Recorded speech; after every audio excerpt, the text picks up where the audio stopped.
Hey dudes, it's Dominic with the Louisiana Herp here tonight, and today we will be herping the side of the Mississippi River in hopes of finding some cool stuff. Earlier today I worked with Blair at the wildlife outreach thing, and now Mike and I are going to go hit up some cool spots. I'll see you guys in a bit. I hardly believe that I'll be able to get a good pose for pictures, but we have this beautiful little 5-line as our first in-hand herp tonight. Automatic. So this is first snake of the night, big broad-banded water snake. I'm just gonna set him down and yeah, just set him down real easy, you know. Put him like set him in the throw him in the water, yeah. Just gonna set him down real nice and. Alright, let me know when you're ready.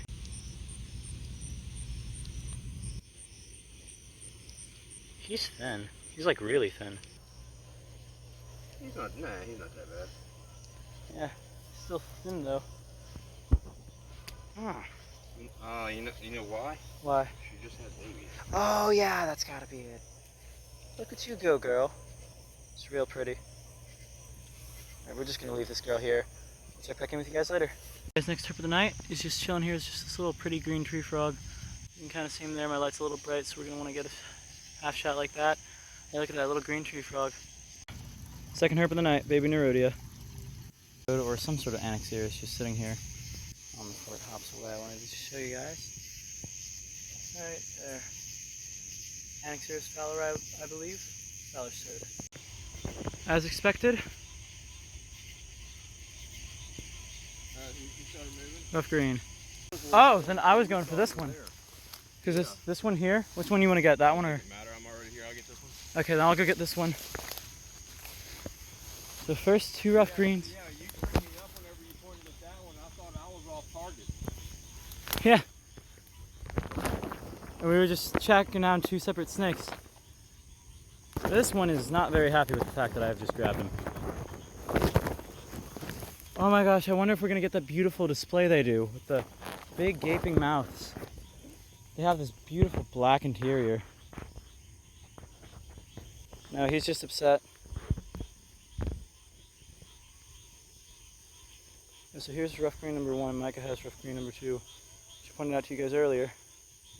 Beautiful, beautiful snakes. Alright, here's a look at the second rough green. I'm pretty sure Micah's over there photographing the first one. Beautiful little species. What?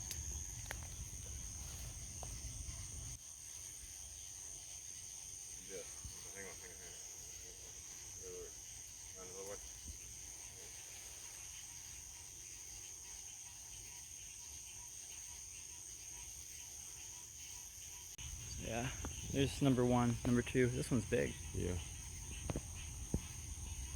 You can go ahead. I'm gonna see if there's any more hanging about. American green tree frogs and plexus. These guys are all over the place. On the third or fourth snake of the night, third rough green. Up in here, a tiny one. Oh my gosh, yeah, it's a little baby. Little. Let me see.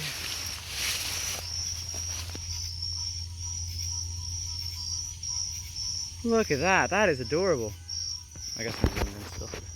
Yeah, he's musking too. Yeah, you can smell it. Ooh. Mosquitoes bite my arms. You got all your pictures of this guy? Yep, I do. There he runs. Spotted a man. He's wet. He's a wet man. He escapes. Goodbye, little man.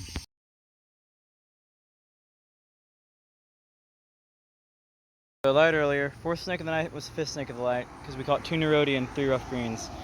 And then here's this bullfrog. Pretty cool. Not gonna get any photos.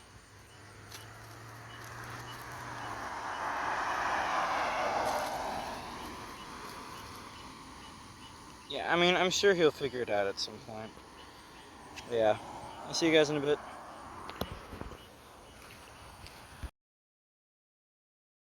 Hey dudes, Dominic here just walking along the street, and there are just these bullfrogs and such sitting out the road. I think they're bullfrogs at least. I guess they could be pig frogs.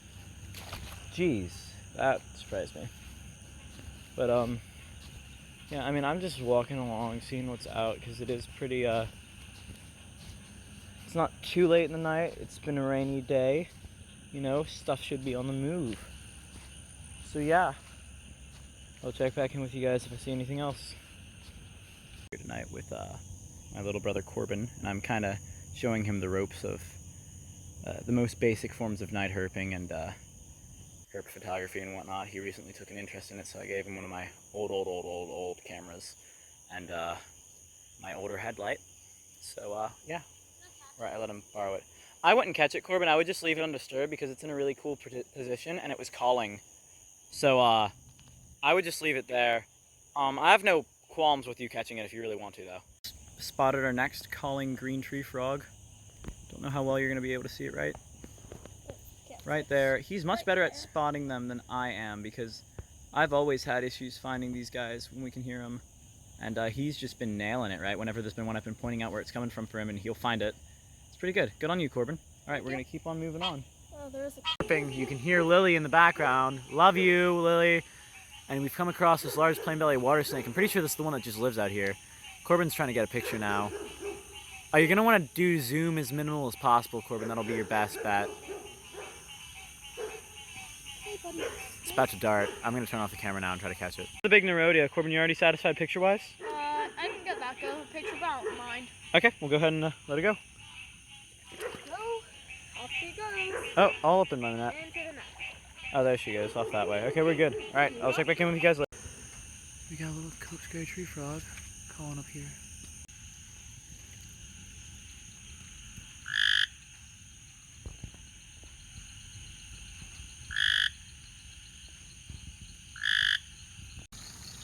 All right, so here we have a pair of cricket frogs in Plexus.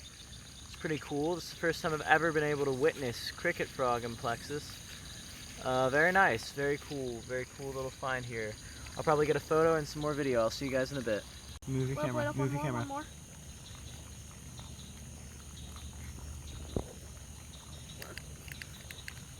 Alright. Alright, second snake of the night, little baby ribbon snake. Probably the last one because we're about to head in, but really cool looking.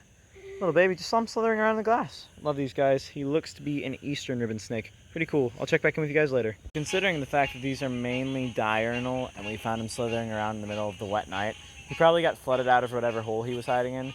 So we're going to stick him around this lawnmower and such and hope that he can curl up someplace dry.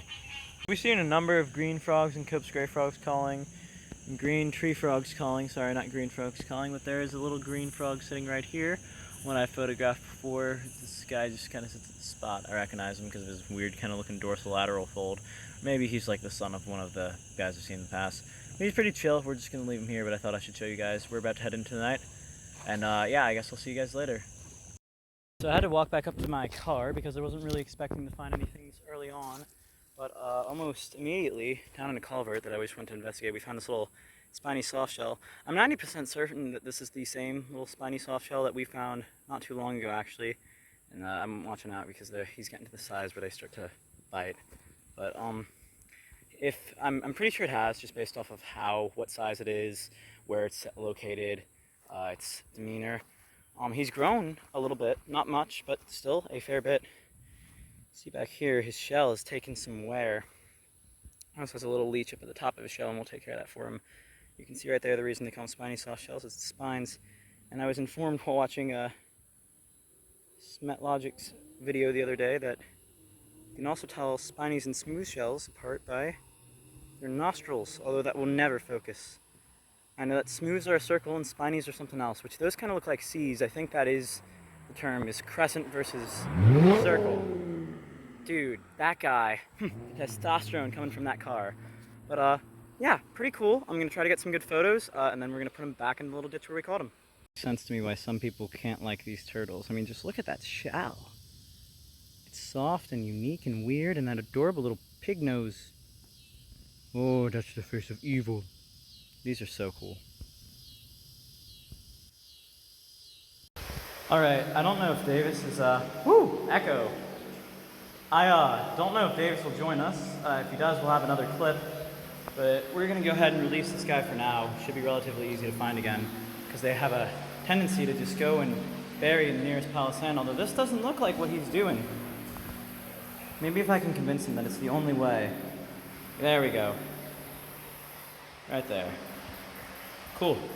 Check back in with you guys later. I haven't seen anything since that soft shell, but the night is still young, and I'm seeing yet again another one of these big garden spider. Oh, it's eating something. Oh, it's like not in focus at all. Give me a second. You can kind of see right there, big man's chowing down on some sort of insect. Love these guys. I think they're quite literally some of the coolest spiders ever, and they're beautiful, beautiful spiders. Yeah. That was unexpected. Okay, so this is my lifer, Mississippi green water snake. I walked over to this puddle, which has never once had anything in it, the thousands of times I've checked it, and wasn't really expecting there to be something, but I was like, come on, please. And I saw this little black snake dart that way. It was clearly a Neurodia, and so I was hopeful and went for it. I actually thought that it may have been like a melanistic swamp snake, but no, this is my lifer, Mississippi green water snake, a little neonate. Adorable, and I'm going to get so many photos of him. It's a shame the light level around here is terrible, so hopefully it's not going to be like the typical I get bad photos of my lifer and have to wait till the second one until we get good ones. But right here is a little neonate Mississippi green water snake. Awesome. All right, I'll see you guys in a bit. So I actually was just talking about how I confused this guy for a rhombifer when I first picked him up, and here we have a little Neurodia rhombifer for comparison. Very similar species. I'd actually like to look at the phylogenetic tree for these guys to see where exactly they branch off, because they're so similar to me. But here we have a juvenile rhombifer next to the juvenile Mississippi green we just caught, and they're tearing me up, but non-venomous, of course. I wouldn't be holding them like this if they were venomous. So we are going to try to stage some pretty cool photographs. The sunlight right now is not the greatest, so we're going to see. But I'll check back in with you guys later. Really clearly the difference between the two of them, even though under the right circumstances, a melanistic diamondback or lighter Mississippi, or I guess more just melanistic diamondbacks, Mississippi greens when they're lighter are green. How they are similar though, they're very similar snakes. I'm going to go ahead and release the diamondback because I've caught a plethora of those. But the Mississippi green has to stay a bit longer because he is my lifer, so we need more photos. But it's really cool. Was not expecting to get a lifer today when I left the house. But yeah, alright, well I will see you guys later. Let the rhombifer go right where we found him. I still need pictures of the Mississippi green by herself, and just in general, because whoa, Mississippi greens, right? Rhombifer was like, we'll know it when we see it. Mississippi green looks to be a tad bit younger than the rhombifer as well. Yeah, rhombifer was right over here. So rhombifer can go ahead and go. Mississippi green, we need more photos of. All right, I'm just gonna go ahead and release this guy. But yeah, sick. Maybe we'll see a bigger one. That would be really cool because I've only ever caught a juvenile, as you guys see right now. But yeah, that'd be pretty cool. All right, I will check back in with you guys later.